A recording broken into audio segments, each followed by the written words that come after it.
ሃይማኖት ተቋማቱን አፈረሱ፣ አቃጠሉ፣ ታቦታት ሳይቀሩ አነደዱት፣ አዋደሙት፣ ቅርሱን፣ መጽሐፍቱን፣ የጥንት ቅርሶችን አቃጠሏቸው፣ ዘረፉት።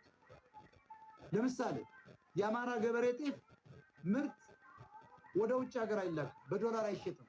የኦሮሞና የደቡቦች ቡና ግን በዶላር ይላካል። የአማራ ገበሬ ጤፍ አንድ ኩንታል በአንድ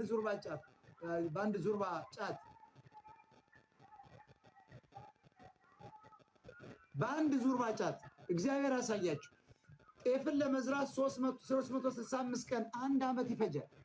ብታምኑም ባታምኑ የሚሸጠው ግን በአንድ ዙርባ ክሮፕ ፕሮዳክሽን ውሃ ዳር ተክለውት እንደ ጌሾ በበቀለ ጫት በአንድ ዙርባ ጫት ይቀየራል የአማራ ጤፍ።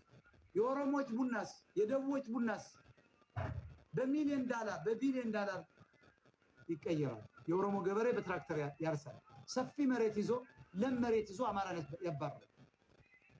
ህዋት የሰራችላቸው ክልል ይዘው ውጡ ይላሉ፣ ግደሉ ይላሉ። ዘረኞችን ነው እያልኩ ያለው። የአማራ ጤፍስ ለምንድን ነው በዶላር የማይሸጥ ብሎ የሚጠይቅ የለም። ለምንድን ነው እኛ ኢትዮጵያኖች ምን መግባቸው? ኦሮሞ አርሶ መብላት ይችላል፣ ደቡብ አርሶ መብላት ይችላል። የአማራ ጤፍ ወደ ውጭ ይፈለጋል። ኦርጋኒክ ነው ለኢትዮጵያ ምግብ። አያችሁ፣ ጤፍን አግደዋል። ግን ኤርትራውያን፣ ትግሬዎች፣ ኦሮሞች ይሸጣሉ። ተስማምተው ከሶስቱ ብሔር የወጡ ዘረኞች፣ ዘራፊዎች ጤፍን አሁን እዚህ ሀገር ኤርትራውያን ነው የሚያከፋፍሉ። ግን ኤርትራ ውስጥ አንድም ጤፍ አይበቅም። ተመልከቱ፣ አማራ የተሰራባችሁን ችግር ገበሬው እንዳይሻሻል፣ ከበሬ ወደ ትራክተር እንዳይገባ ጤፍ እንደ ቡና አይላክም። ዋይ ጤፍ እንደ ሰሊጥ አይላክም። ዋይ ይሄን የምንቀይረው ወደ ስልጣን ስንመጣ ነው፣ ስንደራጅ ነው፣ ስንታጠቅ ነው፣ ስንተኩስ ነው፣ ስንገል ነው፣ ስናሸንፍ ነው። ስቶፕ አማራ ጀነሳይድ እያልክ ሺህ ዓመት ብትቀጥል ማንም አይሰማ። ሴራው የነጭ ነው፣ የምዕራባዊ ነው። ስለዚህ የአማራ ጤፍ መውጣት አለበት። በኃይል ነው የምናወጣው።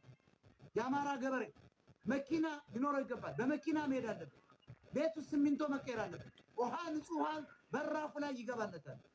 አስፋልት ይሰራለታል ደጁ ድረስ። ለምን? ጤፍ በዓለም ላይ የታወቀው አንደኛ ምግብ ነው። ግሉተን ፍሪ ነው። ከምንም ነገር ስኳር፣ ግፊት ምንም አያስይዝም። ጤፍ ጉራ ነው የሚሉ ትግሬዎች ናቸው። ጤፍ ጉራ ኤርትራ